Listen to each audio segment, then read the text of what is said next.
გამარჯობა, ეს ისტორია საინტერესო ფაქტებია და დღევანდელ ვიდეოში მოგიყვებით ისტორიულ ფაქტებზე, რომლებიც ძალიან საინტერესოა და დიდი ალბათობით არ გეწოდინებათ. თუ მოგეწონებათ ასეთი სტილის ვიდეოები, ხშირად დავდებ ხოლმე. დავიწყოთ.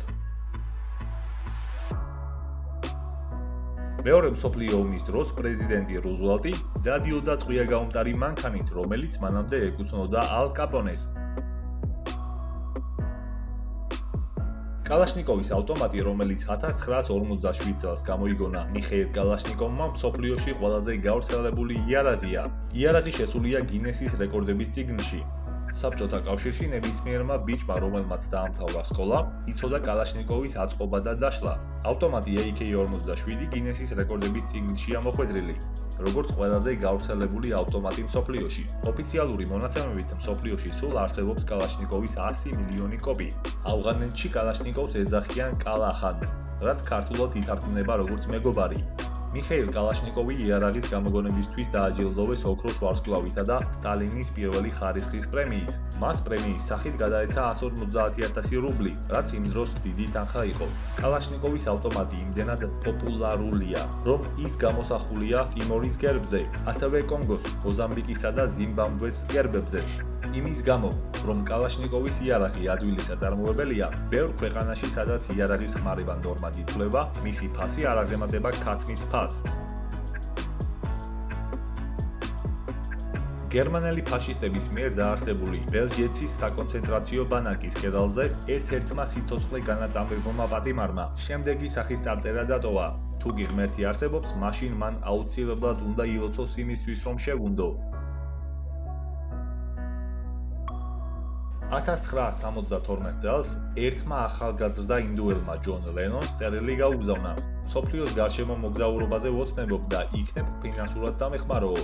ლენონმა წერილითვე უპასუხა: მიმართე მედიტაციას და შეძლებ მთელი მსოფლიო საკუთარ წარმოსახვაში იხილო.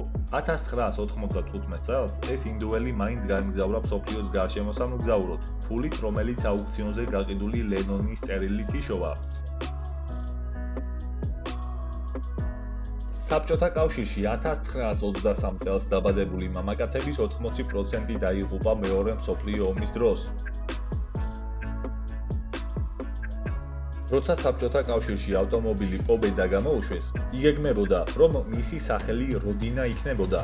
როცა ამის შესახებ სტალინმა გაიგო, ირონიულად იკითხა: საინტერესოა, რამდენად გაყიდით როდინას, რომ ვთარგმნოთ სამშობლოს. ამიტომ მანქანას უწოდეს პობედა. დეივიდ ჩერიტონი, სტენფორდის უნივერსიტეტის პროფესორი, 3 მილიარდი დოლარის მფლობელი. 1998 წელს ჩერიტონმა Google-ის დასაარსებლად 100,000 დოლარის ჩეკი გამოუწერა სერგეი ბრინს და ლარი პეიჯს. ამ ინვესტიციამ მას 3 მილიარდი დოლარი მოუტანა. თუმცა ამ ბიზნესმენს არ დაუწყია ცხოვრება სხვა მილიარდელთა მსგავსად. სიმდიდრეს იგი იყენებს მხოლოდ იმისთვის, რომ ასწავლოს სტენფორდში და სხვა არაფერზე იფიქროს. ჩემთვის შეურაცხმყოფელია, როცა ადამიანები მილიარდებს განსაკუთრებულად თვლიან.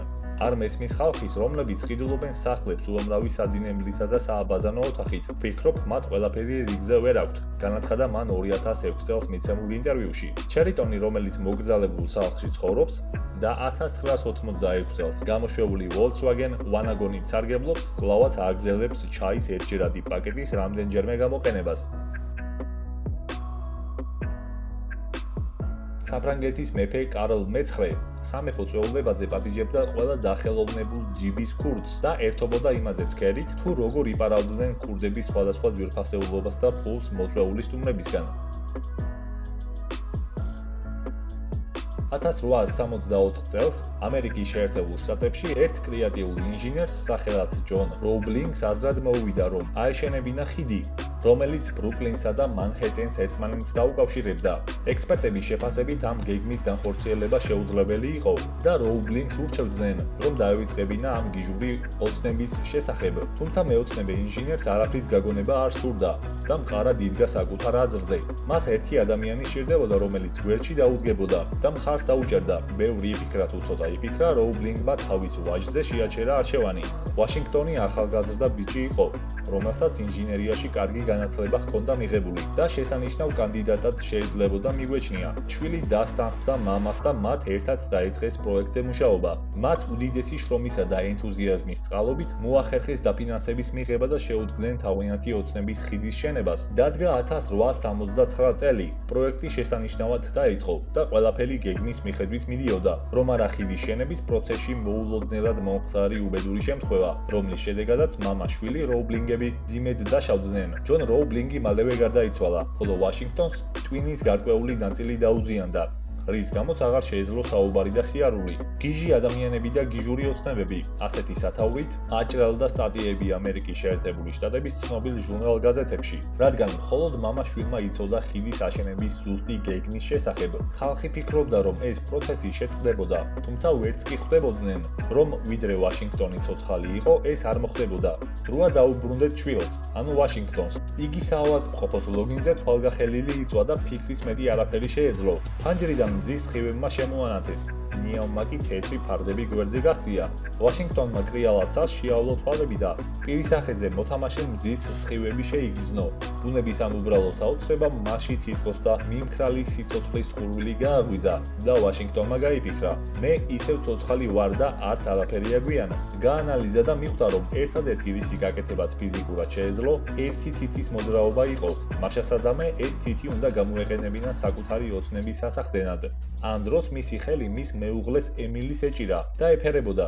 თითის ნელი მოძრაობით ვაშინგტონი ემილის ხელს შეეხოდა რაღაც ანიშნა. ძალიან მოკლე ხანში ემილიმ და ვაშინგტონმა კომუნიკაციის თავიანთი მეთოდი შეიმუშავეს და მეუღლის წყალობით ვაშინგტონი თავის ინჟინრებს მითითებებს აწვდიდა. ასევე ვაშინგტონის მითითებით ემილი სწავლობდა უმაღლეს მათემატიკას, ხიდის შენების თავისებურებებს და ასე შემდეგ. რაოდენ გიჟურადაც არ უნდა მოგეშვენოთ, ინჟინრებიც ასრულებდნენ ვაშინგტონის მიერ ცოლის საშუალებით გადმოცემულ მითითებებს და საოცარია ის ფაქტიც, რომ ეს პროცესი 11 წლის განმავლობაში გრძელდებოდა. ვიდრე 1893 წელს ხიდის შენება საბოლოოდ არ დასრულდა.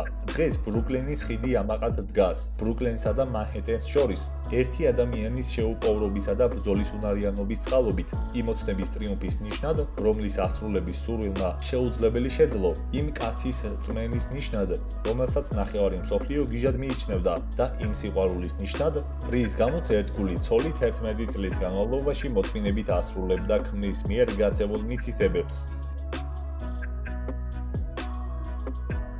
ეს ფოტო ადოლფ ჰიტლერის პირადი დაცვის ოფიცერმა გადაიღო. ფიურერი თავისი ბუნკერიდან ცოტა ხნით ამოვიდა, რათა ბერლინში არსებული ვითარება დაეთვალიალებინა. მასიური სროლისა და ნანგრევების დანახვის შემდეგ იგი ბუნკერში დაბრუნდა და ევა ბრაუნთან ერთად თავი მოიკლა. ეს 1945 წლის 30 აპრილს მოხდა. სიტყვა გეტო წარმოდგება ვენეციის კუნძულ გეტოსგან, სადაც ჯერ კიდევ 1516 წელს იძულებით გადაასახლეს ებრაელები. მათ ჯერ კიდევ ჯვაროსნების დროს გაუჩნდათ მოწინააღმდეგეები, რომლებსაც მიაჩნდათ, რომ ებრაელები იყვნენ კაცობრიობის ყველა უბედურების მიზეზი. ძაღლი ჯულბარსი ერთადერთი ძაღლია, რომელმაც მეორე მსოფლიო ომში მიიღო მონაწილეობა და ამისთვის ჯილდო მიიღო სამხედრო დამსახურებისთვის. მან აღმოაჩინა დაახლოებით 7000 ნაღმი, მინა და 150 ჭურვი. მონაწილეობდა ევროპის სხვადასხვა სასახლეებისა და საკათედროების განაღმვაში. ომის დასრულებისას სამწუხაროდ ჯულბარსი დაიჭრა და ვერ მიიღო მონაწილეობა გამარჯვების აღლუმში. და დღეისათვის სულ ეს იყო. თუ მოგეწონათ ვიდეო, და ლაიქეთ და იქნება არხიც გამოიწეროთ. ნახვამდის.